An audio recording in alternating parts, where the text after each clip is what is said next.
अस्सलाम वालेकुम बच्चों, मैं दाऊद इमाम सर आप तमाम बच्चों का इस वीडियो में वेलकम और खैर मकदम करता हूँ।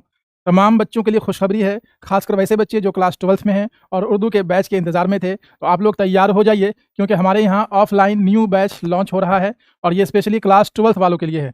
ये बैच स्पेशली किसके लिए बच्चे? ये क्लास 12th वालों के लिए, जो भी क्लास 12th में हैं और अभी तक अपनी उर्दू की तैयारी शुरू नहीं किए हैं, तो वैसे बच्चे तैयार हो जाइए। और आप लोगों के लिए बहुत बड़ी खुशखबरी है कि बिल्कुल फ्रेश और न्यू बैच सेशन 2025 और 26 के लिए ये अपने यहाँ शुरू होने जा रहा है। नए बैच का आगाज़ होने जा रहा है। तो आइए इस क्लास में क्या-क्या मिलने वाला है, ये कब से शुरू होगी और जो भी बातें हैं बैच के बारे में वो हम लोग डिटेल में जानते हैं। मेरा नाम है दाऊद इमाम सर और हमारी जो कोचिंग क्लास है वो सरवर चौक पर है, रिजवान मस्जिद के बगल में, ठीक है? तो आइए हम लोग कोर्स के बारे में थोड़ा डिटेल में जानते हैं। सबसे पहले बात करेंगे हम लोग सिलेबस की, ठीक है? कोई भी एग्जाम हो उसका सिलेबस बहुत ही इंपॉर्टेंट होता है, बिना सिलेबस जाने आप तैयारी नहीं कर सकते हैं, ठीक है? तो अगर क्लास 12 की सिलेबस की बात करें तो इसमें 2 चीज़ें होती हैं, एक है आपका टेक्स्ट बुक और दूसरा होता है उर्दू ग्रामर, ठीक है? किताब की अगर बात करें तो कहकशां पार्ट 2, ठीक है? कहकशां पार्ट 2, ये जो कहकशां हिस्सा 2 में है, यही वाली किताब आपको पढ़नी होती है, ठीक है? इसमें अगर चैप्टर्स की बात करें तो टोटल 33 चैप्टर्स यानी कि 33 जो असबाक हैं, ठीक? अब बात करते हैं उर्दू ग्रामर की। उर्दू ग्रामर में अगर देखा जाए तो चैप्टर्स यहाँ पर नहीं है, यहाँ पर आपको टॉपिक देखने को मिलेंगे, ठीक है? तो लगभग 30 प्लस टॉपिक्स हैं जो आपको क्लास 12th में पढ़ना होता है, ठीक है? 30 प्लस टॉपिक्स हैं वो आपको क्लास 12th में पढ़ना होगा। जहाँ तक अगर बात करें कि इसकी किताब की यानी बुक की, तो किताब इसकी मार्केट में नहीं आती है, ठीक है? उर्दू ग्रामर की किताब बिहार बोर्ड की तरफ से ऑफिशियली कोई किताब नहीं है। हाँ, मुख्तलिफ पब्लिशर्स की जो है अलग-अलग पब्लिशर और जो संपादक होते हैं उनकी किताबें मार्केट में ही हैं, तो वो किताब आप लेकर पढ़ सकते हैं। बाकी अगर हमारे पास आप आते हैं पढ़ने के लिए तो हम आपको बुकलेट या किताबचा कहिए जो उर्दू ग्रामर की होगी वो आपको देंगे बनाकर खुद से। अपना खुद का बनाया हुआ जो उर्दू ग्रामर का नोट्स है वो आपको हम प्रोवाइड करवाएंगे, ठीक है?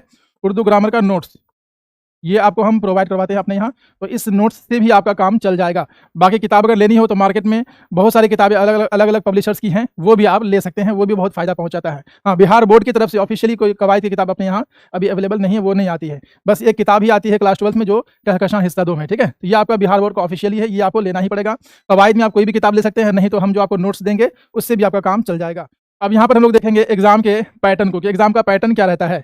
सबसे पहले देखो आप लोग, अगर पैटर्न की बात करें तो देखो 100 नंबर का पेपर होता है, जो आपका एग्जाम होगा वो 100 नंबर का होगा, ठीक है? इसमें 50 मार्क्स का आपका ऑब्जेक्टिव ये सब्जेक्टिव रहता है और 50 मार्क्स आपका ऑब्जेक्टिव रहता है, ठीक है?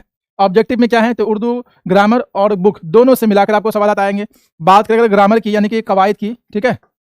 उर्दू ग्रामर की, ग्रामर से कितना सवाल रहता है सर?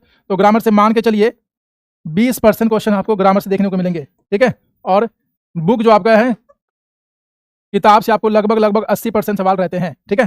तो दोनों आपको पढ़ना ज़रूरी होता है, किताब को भी पढ़ना होगा और बुक को भी पढ़ना होगा, दोनों से मिलाकर सवालात होते हैं। और अब तो ग्रामर से ज़्यादा सवाल आ रहे हैं, है ना? इस बार 30 प्लस क्वेश्चंस था, कितना? 30 से भी ज़्यादा क्वेश्चन सिर्फ उर्दू कवायद से आया था। तो ये 20% मैंने कहा ओवरऑल मिलाकर, लेकिन अब जो आ रहा है क्वेश्चन अब ये बढ़ चुका है ना? अब इसको हम 20 नहीं बल्कि अगर देखा जाए तो 25 प्लस मानिए, ठीक है? 25 प्लस इतने सवालात आपको सिर्फ और सिर्फ उर्दू ग्रामर यानी उर्दू कवायद से आते हैं। तो ग्रामर कवायद को और उर्दू की जो किताब है कहकशां हिस्सा 2, इसको दोनों को आपको पढ़ना होगा, दोनों के जो सिलेबस हैं उसको कवर करना होगा, तब जाकर आप अच्छा नंबर अचीव कर पाएंगे, अच्छा नंबर ला पाएंगे, ठीक है? और उर्दू एक स्कोरिंग पेपर है, जहाँ तक उर्दू पेपर की बात की जाए ये स्कोरिंग पेपर है, यहाँ पर बच्चे अच्छा नंबर लाते हैं। आप लोग ने देखा होगा कि बच्चे नहीं पढ़ने के बावजूद, उर्दू में तैयारी नहीं करने के बावजूद भी अच्छा नंबर ले आते हैं, है ना? 60 प्लस नंबर बच्चे, 60 प्लस नंबर जो बच्चे नहीं पढ़कर भी लाते हैं। मैट्रिक में खुद आपका अपना तजुर्बा होगा, बहुत सारे बच्चे ऐसे होंगे जिन्होंने मैट्रिक में तैयारी नहीं की होगी, लेकिन उनका 60 प्लस नंबर आया है उर्दू में 10th में, ठीक है? तो नहीं पढ़ने पर जब 60-70 नंबर आ सकता है, तो थोड़ा अगर पढ़ लेंगे, मेहनत कर लेंगे तो सोचिए कितना अच्छा नंबर आ सकता है। तो उर्दू एक स्कोरिंग पेपर है, स्कोरिंग सब्जेक्ट है, यहाँ पर आपको नंबर अच्छा देखने को मिलता है ना? आप अगर इसको बढ़िया से पढ़ लेते हैं, बहुत ही आसानी से आप 90 प्लस ला सकते हैं, है ना? 90 प्लस ये बहुत ही आसानी से अचीव कर सकते हैं। तो ये हो गया ऑब्जेक्टिव के बाद, जिसमें ग्रामर जो 25 से 30% और 80% आपका जो सवाल 70 से 80% सवाल वो जो किताब जो आपको कहकशां है वहाँ से रहता है, ठीक है? अब देखो सब्जेक्टिव जो कि सबसे मेन हमारा है, जहाँ बच्चे ज़्यादा कंफ्यूज होते हैं खासकर क्लास 12th में कि सर सब्जेक्टिव में क्या है, कितना नंबर रहता है। देखो सब्जेक्टिव में जो बात करें तो सबसे पहले आपका मुख्तसर सवालात या मुख्तसर तरीन सवालात, ये सवालात जो मुख्तसर तरीन और मुख्तसर जो बात हो रही है, ये वही सवाल है जो आपको ऑब्जेक्टिव में देखने को मिलते हैं, है ना? जो सवाल ऑब्जेक्टिव में रहता है हूबहू वैसा ही सवाल आपको सब्जेक्टिव में भी आएगा। 2 नंबर वाला, कितना नंबर वाला? 2 नंबर वाला। ये 5 क्वेश्चन बनाना होता है, टोटल आपको 10 नंबर यहाँ मिलता है। 2 नंबरिया सवाल, है ना? जो कि मैट्रिक में आप लोगों ने 10 बनाया था, 20 नंबर वहाँ मिलता है। यहाँ पर 20 नहीं बल्कि 10 ही नंबर रहता है और 5 क्वेश्चन आपको बनाने होते हैं। तो 2 नंबर ये आपको 5 क्वेश्चंस मिलेंगे जिसमें आपको नंबर मिलता है 10, ठीक है। और ये सवाल कोई और नहीं बल्कि ऑब्जेक्टिव वाले ही सवालात होते हैं। तो अगर हम ऑब्जेक्टिव की तैयारी करेंगे तो आपका बाय डिफ़ॉल्ट वो सब्जेक्टिव में 10 नंबर की तैयारी हो जाती है, ठीक है। तो ऑब्जेक्टिव वाला जो सेक्शन है वो अगर देखा जाए तो 60 नंबर का काम करेगा, 10 नंबर यहाँ भी वो काम करता है। बस फ़र्क ये है कि यहाँ पे आपको लिखना पड़ेगा, वहाँ पर आपको OMR फिल करना होता है। अब देखेंगे तवील सवालात, सबसे बड़ा सेक्शन जो है और जहाँ बच्चों को ज़्यादा मेहनत करनी पड़ती है क्लास 12th में, वो है तवील। यहाँ पर आपको 15 नंबर मिलता है। टोटल 3 क्वेश्चन जिसको आपको टच करना है और ये होता है 5 नंबर का। 5 नंबर के सवालात आते हैं, 3 सवाल आपको बनाना है और 5 या 15 नंबर आपको यहाँ पर देखने को मिलेंगे। हाँ, क्वेश्चंस डबल रहते हैं, क्वेश्चंस जो ना ऑफिशियली वो ज़्यादा रहेंगे, उसमें से छाँट कर सिलेक्ट करके आपको लिखना होता है। जैसे यहाँ पर 3 है तो 6 सवाल होंगे, 6 में से किसी 3 को बनाना है। यहाँ पर 5 है तो 10 सवाल मिलेंगे, 10 में से किसी 5 को ही आपको बनाना होता है। फिर बात करेंगे मजमून की, है ना। मजमून ये आपका 8 नंबर का है। मजमून कितने नंबर का है जी? 8 नंबर का मजमून है। मैट्रिक में आपको 10 नंबर देखने को मिला होगा, लेकिन यहाँ पर ये 8 नंबर का होता है। फिर है दरखास्त या खत, ठीक है, खत या दरखास्त, ठीक है। तो चाहे वो लेटर हो या फिर एप्लीकेशन हो या फिर क्या हो, एप्लीकेशन हो, इसमें आपको मिलता है 5 नंबर। मैट्रिक में भी आप लोगों को 5 नंबर का ही था और जिस तरीके से आपने मैट्रिक में लिखा, जो सवाल आपको मैट्रिक में देखने को मिला था खत और दरखास्त में, हूबहू वही सवाल उसी पैटर्न पर देखने को मिलता है 12th में। तो यहाँ पर ज़्यादा कुछ नहीं करना, उसी पुराने पैटर्न को, पुरानी चीज़ को फॉलो करना है, उसी को आपको फिर से लिखना है, ठीक है। तो ये आपके लिए बहुत आसान रहेगा, दरखास्त या खत जो भी लिखना हो। हाँ, मजमून जो है यहाँ पर भी वही चीज़ है जो पहले मैट्रिक में था, लगभग वही उन्मानात, वही टॉपिक्स यहाँ पर भी हैं।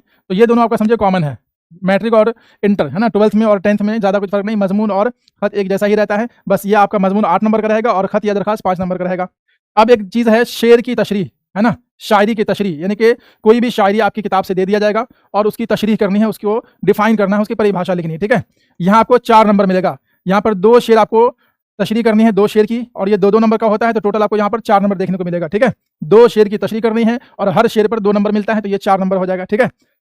और इसके बाद फिर आएगा इक्तिबास की तशरीह, ठीक है। इक्तिबास बोले तो पैराग्राफ आपके किताब से, यानी कि कहकशां से ही किसी चैप्टर से आपको जो 2-3 लाइन का पैराग्राफ दे दिया जाएगा और कहा जाएगा इसको सियाक व सबाक के हवाले से तशरीह कीजिए। मतलब जो लाइन दिया गया है उस लाइन में और उसके आगे पीछे जो बातें थी उसको जोड़ कर क्या बात हो रही है ना, वो किस चैप्टर का है, वहाँ पर क्या बात हो रही थी, उन सारी चीज़ों को थोड़ा डिटेल में लिखना पड़ता है। ये आपको इक्तिबास की तशरीह, और ये भी बहुत आसान है, कोई भारी चीज़ नहीं है। बस ये कि कहानी आपके दिमाग में होनी चाहिए, चीज़ें आपको जो ना पहले से याद होनी चाहिए और उसको लिखना आना चाहिए, ठीक है। बेसिकली यहाँ पर गेम है लिखने का, कि आपको उर्दू अच्छे से लिखना आना चाहिए, सेंटेंस बनाकर लिखना आना चाहिए, ठीक है। बच्चे उर्दू लिख ही नहीं पाते हैं, इस वजह से यहाँ पर नंबर कटता है। तो इक्तिबास की तशरीह ये भी बहुत आसान है और ये भी आपका 4 नंबर का रहेगा। एक ही बनाना है, ठीक है, 2 नंबर का एक ही बनाना होता है और इस पर आपको मिलता है देखने को 4 नंबर, 4 नंबर का, 4 नंबर का एक बनाना है जहाँ आपको 4 नंबर देखने को मिलेगा। तशरीह, इक्तिबास की तशरीह को एक ही बनानी होती है, ठीक है। और आखिरी जो सेक्शन है वो है आपका तलखीस, ठीक है। तलखीस बोले तो शॉर्ट, तलखीस बोले तो शॉर्ट में लिखना होता है। 2, 4, 10 लाइन का जो पैराग्राफ आएगा उसको पढ़ना है, उसी पैराग्राफ को ही शॉर्ट में लिखना होता है, यानी कि 1/4 में, ठीक है, 1/4 में इसको डिफाइन करना होता है। जो ज़रूरी चीज़ है उसको लिखना है, जो चीज़ ज़रूरी चीज़ नहीं है उसको छोड़ देना है, ठीक है। तो ये आपको 4 नंबर का देखने को मिलता है। हाँ, और यहाँ पर एक चीज़ और है कि आप तलखीस अगर नहीं करना चाहते हैं, ठीक है, तो आप किसी चैप्टर का खुलासा लिख दीजिए, किसी चैप्टर का क्या लिख दीजिए, खुलासा लिख दीजिए, किसी सबक का खुलासा लिख दीजिए, है ना। तलखीस होगा और वहाँ पर या करके होगा, या के बाद देखना 3 सबक के नाम दिए होंगे और उसका खुलासा पूछा जाएगा कि इन 3 में से किसी एक का खुलासा लिख दीजिए। चाहे तो आप तलखीस लिख दें जो कि आसान होता है, या 3 में से किसी एक सबक का खुलासा लिख दें। ये आपका 4 नंबर का रहने वाला है, ठीक है। इक्तिबास की तशरीह भी 4 नंबर की होगी, शेर की तशरीह भी 4 नंबर की होगी, जहाँ के 2 शेर आपको तशरीह करना होता है, 2 दूना 4। दरखास्त या खत ये आपको 5 नंबर देखने को मिलेगा। मजमून में यहाँ आपको 8 नंबर मिलेगा। तवील सवालात ये आपको 15 नंबर है और यहाँ पर तीनों क्वेश्चंस तवील का ही होगा, ठीक है। मैट्रिक में आप लोगों ने देखा होगा वहाँ पर भी तवील सवाल 15 नंबर के ही हैं, लेकिन वहाँ पर एक एडवांटेज था। एडवांटेज क्या था कि वहाँ पर 5 नंबर वाहिद जमा और 5 नंबर अल्फाज अज़दाद बनाने को मिलता है। तो वहाँ पर हम लोगों के लिए आसानी होती है कि वाहिद जमा अल्फाज अज़दाद बहुत ही आसान है और बहुत ईजी आता है, वो बना लिया। बस एक सवाल बनता था तवील में 5 नंबर के लिए, लेकिन यहाँ पर क्या वैसी कोई चीज़ नहीं, यहाँ तीनों का तीनों सवाल आपको लिखना होगा तवील में ही, ठीक है, तब जाके 15 नंबर आपको यहाँ मिलेगा। और मुख्तसर तरीन सवालात ये आपको 10 नंबर यहाँ मिलते हैं, 5 सवाल बनाना होता है। ये पूरा ओवरऑल जोड़ करके आपको कितना हो जाएगा जी? ये आपका पूरा 50 नंबर का सेशन है सब्जेक्टिव वाला, ठीक है। यहाँ से आपको पूरा सब्जेक्टिव 50 नंबर मिलेगा। मुख्तसर तरीन सवाल 10 नंबर, तवील 15 नंबर, 3 क्वेश्चन बनाना है, मजमून 8 नंबर का, खत या दरखास्त आपको 5 नंबर मिलेगा, शेर की तशरीह में 4 नंबर मिलेगा, 2 शेर की तशरीह करनी है, 2-2 नंबर का रहने वाला है। इक्तिबास की तशरीह 4 नंबर का ये रहेगा और तलखीस लिखिए या किसी चैप्टर का खुलासा लिख दीजिए 3 में से, यहाँ पर मिलेंगे 4 नंबर। अब जोड़ के देख लो, ठीक है, 4 या 12, 12 8 20, 20 10 30, 30 10 40 और 5 5 10, ठीक है। तो ये 50 नंबर आपको सब्जेक्टिव वाला रहा। तो उम्मीद है कि आपको ये सब्जेक्टिव वाला फॉर्मेट जो एग्जाम का पैटर्न है ये आपको समझ में आ गया होगा, ठीक है। तो ऑब्जेक्टिव और सब्जेक्टिव ये दोनों मिलाकर कितने नंबर होता है जी? 100 नंबर का पेपर आपका होने वाला है। अब बात आती है कि आप तैयारी कैसे करेंगे, है ना? तैयारी कैसे करेंगे? चाहे तो आप ऑफलाइन करेंगे या फिर ऑनलाइन करेंगे, है ना? मैक्सिमम बच्चे तो ऑफलाइन ही पढ़ते हैं और बहुत सारे बच्चे ऑनलाइन भी पढ़ते हैं। अगर आप ऑनलाइन तैयारी करना चाहते हैं, तो आपको पता है कि हम लोग दिशा ऑनलाइन क्लासेस से जुड़े हुए हैं। यहाँ पर मैं उर्दू पढ़ाता हूँ, तो यहाँ से भी आप जुड़कर पढ़ सकते हैं, ठीक है? यहाँ पर जो उर्दू की चैनल है, उसका सेपरेट नाम है दिशा उर्दू क्लासेस, ठीक है? दिशा उर्दू क्लासेस। ये उर्दू का प्रॉपर चैनल है। आप लोग इस चैनल पे जाएँगे और फिर वहाँ जो मेरी क्लासेस होती हैं वो देख सकते हैं, ठीक है? दिशा उर्दू क्लासेस पे भी आप जाकर देखेंगे तो यहाँ पर क्लास 10th बिहार बोर्ड वालों के लिए, ठीक है? और क्लास 12th दोनों क्लासेस अभी चल रही हैं। 10th वालों का बैच भी चल रहा है और 12th वालों का बैच भी चल रहा है। ज़्यादातर क्लासेस एप्लीकेशन पर होती हैं और कुछ क्लासेस जो वो यूट्यूब पर होती हैं। तो फिलहाल देखने के लिए आप जाकर देख सकते हैं और इस चैनल को सब्सक्राइब भी कीजिएगा, दिशा उर्दू क्लासेस, ठीक है?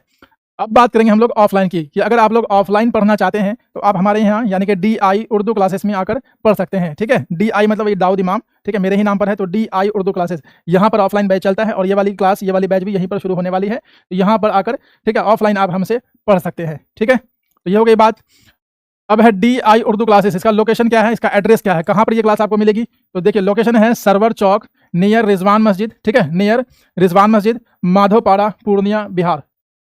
सरवर चौक नियर रिजवान मस्जिद, ठीक है? माधोपाड़ा, पूर्णिया, बिहार। सरवर चौक पे आएंगे आप, वहाँ पर बगल में रिजवान मस्जिद है। थोड़ा सा अगर उत्तर साइड जाएंगे तो उधर कब्रिस्तान है, बीच में ही पड़ता है सरवर चौक। यहीं पर जो अपना क्लास है आप आके देख सकते हैं, ठीक है? चलो, तो ये एड्रेस है मेरे कोचिंग का, ऑफलाइन सेंटर का, सरवर चौक नियर रिजवान मस्जिद, माधोपाड़ा, पूर्णिया, बिहार। अब देखो हमसे पढ़ने का फायदा क्या है, यानी कि advantage of DI Urdu classes, क्या क्या यहाँ पर आपको एडवांटेज मिलने वाला है। सबसे पहली बात कि रेगुलर क्लास होगी, है ना? यहाँ पर आप लोगों को जो रेगुलर क्लासेस देखने को मिलेंगी, फुल चैप्टर एक्सप्लेनेशन, पूरे सबक को, ठीक है? एक तो रीडिंग भी कराया जाता है, लाइन लाइन पढ़ेंगे, फिर उसका एक्सप्लेनेशन यानी पूरे चैप्टर को समझाया जाएगा, ठीक है? और फिर उसको जो लिखवाते भी शॉर्ट नोट, तो कंप्लीटली किसी भी चीज़ को छोड़ेंगे नहीं, ना ही ज़्यादा हड़बड़ करना है। आपने देखा कि 6 महीने में वो भी पार्ट वाइज हमने सिलेबस को पूरा करने का जो प्लान बनाया है, तो ये है कि यहाँ पर किसी भी चीज़ को छोड़ा नहीं जाएगा, लाइन बाय लाइन हम लोग पढ़ेंगे भी और उसको समझाएंगे, फिर उसको लिखाएंगे, ठीक है? पार्ट वाइज आपको टेस्ट देखने को मिलेगा, जो 6 पार्ट है, पार्ट ABCD, पार्ट वाइज ही आपको जो हम लोग टेस्ट लेंगे, पार्ट वाइज टेस्ट होगा। आगे है topic wise Urdu grammar class. Urdu में चूंकि टॉपिक्स हैं, तो टॉपिक वाइज ही हम लोग ग्रामर की क्लास लेंगे, ठीक है? जो भी टॉपिक हो पहले उस टॉपिक को पूरा करेंगे, फिर अगला टॉपिक शुरू होगा, तो ये आपको होने वाला है। फिर है चैप्टर वाइज प्रैक्टिस भी आपको, चूंकि प्रैक्टिस किसी भी चीज़ के लिए बहुत ज़्यादा ज़रूरी है।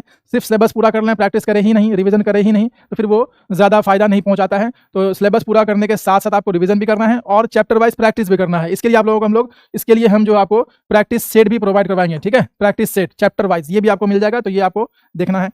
और provide complete study material class 12 के उर्दू के लिए, चाहे वो ग्रामर हो, उर्दू कवायद हो या फिर बुक हो, दोनों के लिए कंप्लीटली स्टडी मटेरियल जो हम अपने यहाँ देते हैं, ठीक है? तो ये आपको मिलने वाला है कंप्लीटली स्टडी मटेरियल, चाहे वो सब्जेक्टिव हो या ऑब्जेक्टिव हो, सारा, ठीक है? तो ये सब जो फायदे और बेनिफिट्स हैं हमारे यहाँ पढ़ने को, आपको सारी चीज़ें प्रॉपर वे में देखने को मिलेंगी।